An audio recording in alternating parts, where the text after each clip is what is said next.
Hey there. So I am going to be going through the weekly reset process that I do every Sunday, sometimes Monday mornings. But the basic idea is I take 20 minutes to go through 9 specific questions that help me prioritize for the week, reflect on the week prior, but most importantly, they keep me focused on a really helpful mix of short-term, sort of tactical to-do items in the context of the bigger things I'm hoping to achieve. And my experience is that I can get so sort of sucked in and addicted to the daily grind of just getting through the to-do list and the dopamine hit of crossing things off that I can sometimes defer work that is more meaningful to me and maybe more impactful in the long run to the things that really truly matter. So this process keeps me grounded in sort of a foot in both worlds, that big picture and that short term. And I also feel like it just really helps me stabilize and stay present and stay focused and keep a learning mindset. So I'm really excited to share it with you guys. I will link to a couple of the articles I've written about this process below and a tool that you can use to go through it together. And then I'll walk you through it today so you can experience it in a guided way, and you might choose to continue to use this recording on a regular basis or start to just have a nice flow for yourself. So with that being said, you'll want to grab a copy of the weekly reset, which you can get in the description below, or if you're a subscriber, you may already have a copy. And I'm gonna go ahead and dive in. So the first thing that I invite in the weekly reset is to celebrate achievements. And so this is question number 1. And when I look back on the week prior, I consider incremental steps that I've taken, small wins, the sort of progress towards a larger goal that can be so easy to overlook. Insights from the past week, so things like aha moments, things that I've been like, oh my gosh, lightning bolt, this is what's really going on in this situation, or this is why I feel stuck, or that sort of thing. And one of the sort of extra things that I like to consider, depending on sort of where I'm at, is when I identify something I want to celebrate, what I do is I'll sometimes complete the sentence, and this is so great because. What I find is that the additional reflection on, and this is so great because, really helps me to sort of cement the benefits of the celebration. And there's a lot of neuroscience behind that, but I really encourage you to do that. So go ahead and pause the recording now and take a minute to look back through your phone, through your emails, through your paper planner if you have one, and just celebrate the achievements that you've had, small, big, anything in between. And don't forget that sometimes even a realization or catching yourself in an old pattern is something worth celebrating. So these don't all have to be sort of the traditional milestones that you might get programmed into your mind in school and work and all of that. So, okay, so pause this recording now and do that.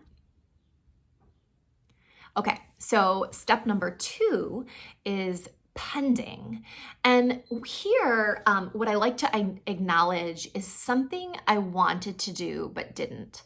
So an intention that is still kind of unresolved, untended to.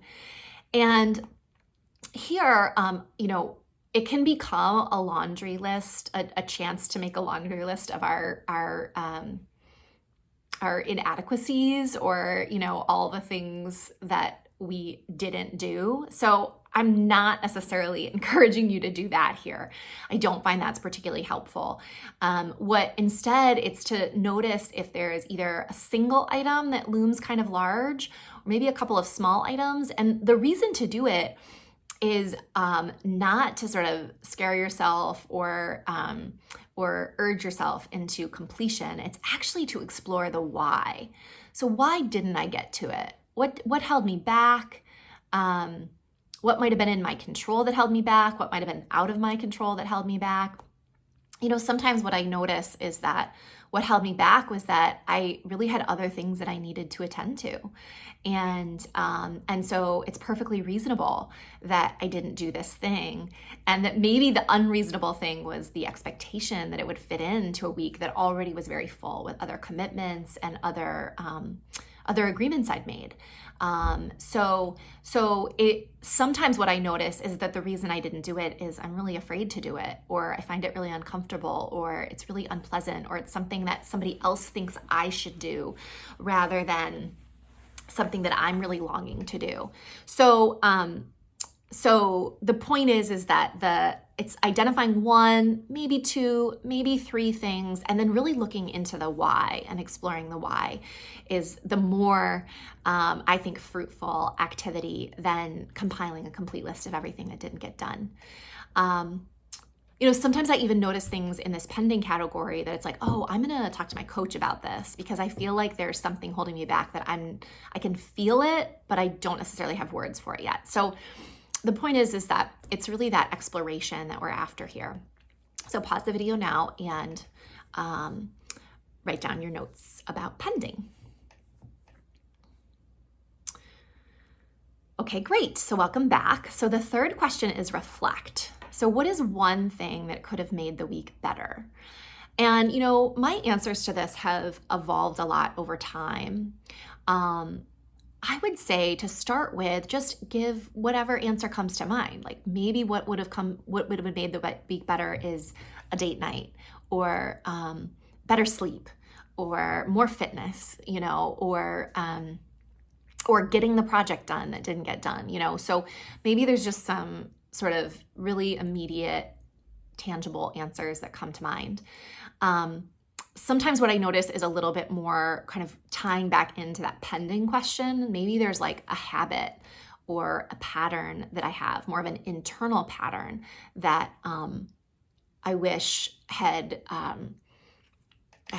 evolved more, or I wish, I could have shown up better if I wasn't comparing myself so much.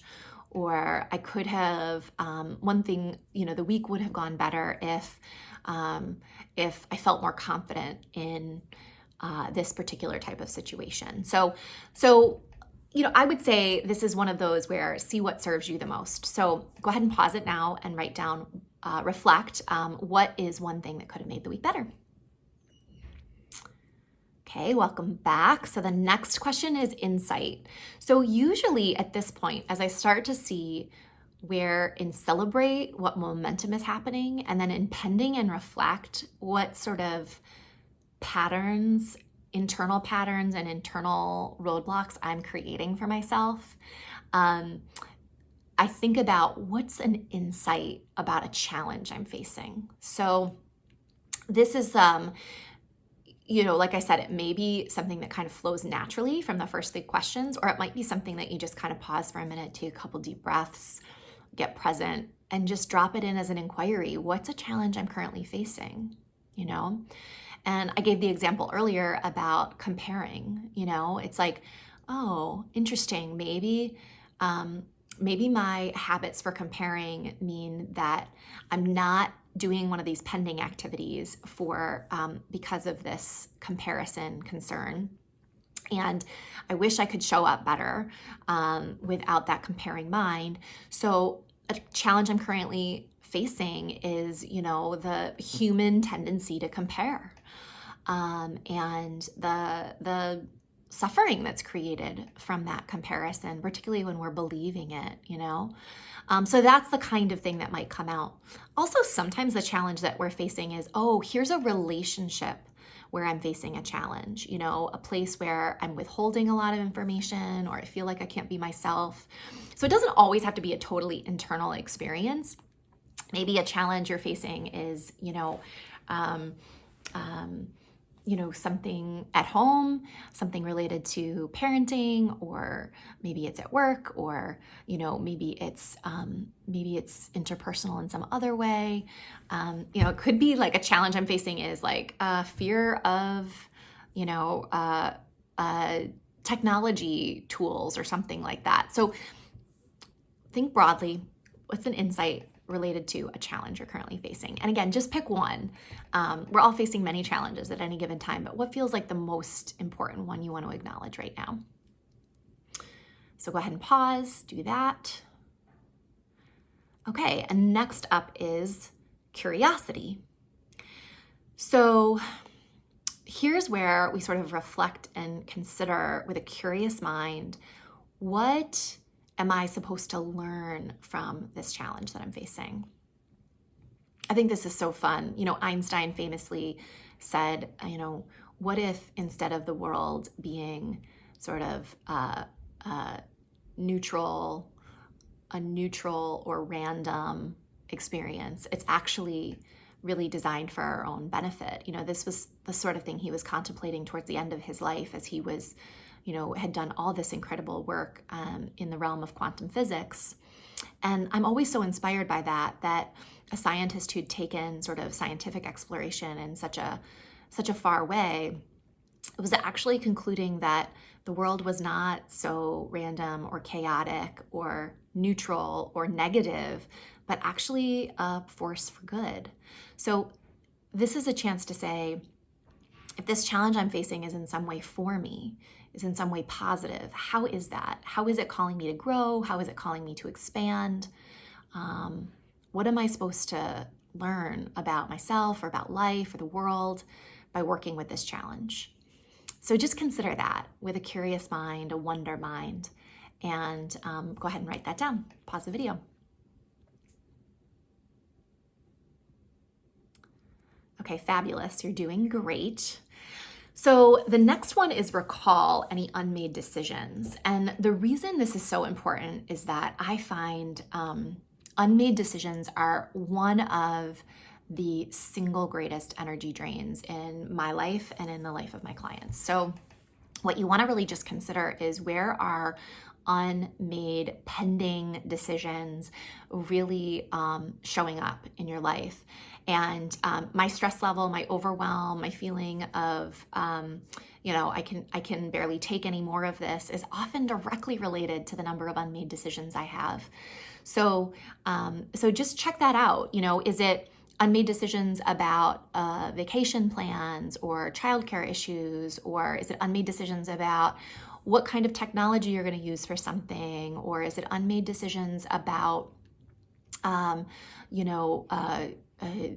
meeting times, or project next steps, or sometimes there's really significant unmade decisions. So they could be like, what's the unmade decisions about the future of my marriage, or the next steps for the care of an older parent or an ill relative. I mean, sometimes these unmade decisions don't necessarily lend themselves to an easy or quick resolution. So it's just to notice what the unmade decisions are right now.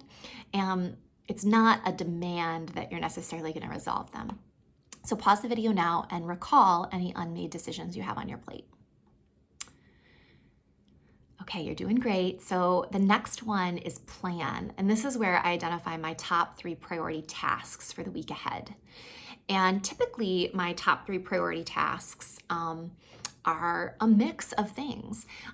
They can be, sometimes it's one of my top priority tasks is, really caring for a wellness routine. Really, I know when I fall off the track with, my exercise plans, it requires a couple weeks of really intentional focus on that, and in order to get back on track. It doesn't always require that kind of intentional focus, but when I'm establishing a new habit or reestablishing a habit, recommitting to a habit, it requires that kind of concentration. So sometimes it's something like that. Sometimes it's, I really have to get an article written, or I really have to make one of these decisions that's pending. And there's a whole bunch of steps maybe related to making those decisions, but I need to get through all those steps and ultimately make that decision. So it can be, as you're hearing, a mix of personal or professional. It can be sometimes really tactical, and I just know that because I don't want to do it, or it's a little bit unpleasant, or it's something I'm out of habit with, that it's going to require a lot of focus. And then sometimes it's something I want to do, but it has many steps and it needs focus for a different reason. So pause the video now and write down your top 3 priority tasks. And I do encourage you to check your 3 priority tasks and see if you can start the task with a verb. That's a good tip. Okay, so just 2 more questions left. And these are really powerful, but also really simple. So the 8th question in the weekly reset is called choose. And here you're just going to underline the item or circle the item in question 7, plan, that's going to feel like the biggest win. So you're just acknowledging, of the 3 things that I've identified here, the one that feels to me today like it's the most important, it's going to be the biggest win for me internally, is what? So go ahead and identify that. And then when you're ready, the final step is to intend. So select a 1-word theme for the week. Now, initially, this part was kind of hard for me, the idea of picking 1 word to represent the week, but it's come to be really fun. And it's also come to be something that I'm a little flexible with. So sometimes it's a 3-word phrase or something like that. But you're just inviting yourself to identify a single word that can kind of anchor you back to the work you've just done in the weekly reset. And like I said, I don't necessarily think about that word all week long, but it's so fun the next week to see, okay, what did I do last week? And how did that word show up, even though I didn't necessarily, walk around with a Post-it note all the time that's like, this is my theme of the week. So I encourage you to, especially if it feels a little uncomfortable, to just go ahead and select a 1-word theme for the week and see how it feels for a couple of weeks doing that. So listen, this is a process that I have been doing for 2 years maybe, and I love it. It feels so good. It feels like such a caring and powerful routine. And I hope you enjoy the weekly reset as much as I have. I was inspired to this process and taught this process originally by a wonderful woman named Christine Kane, who wrote a book called The Soul Sourced Entrepreneur. And I really recommend her book. And if you're an entrepreneur or feel entrepreneurial in spirit. Like I said, this is called the Weekly Reset, and I hope you enjoy. Thanks. Bye.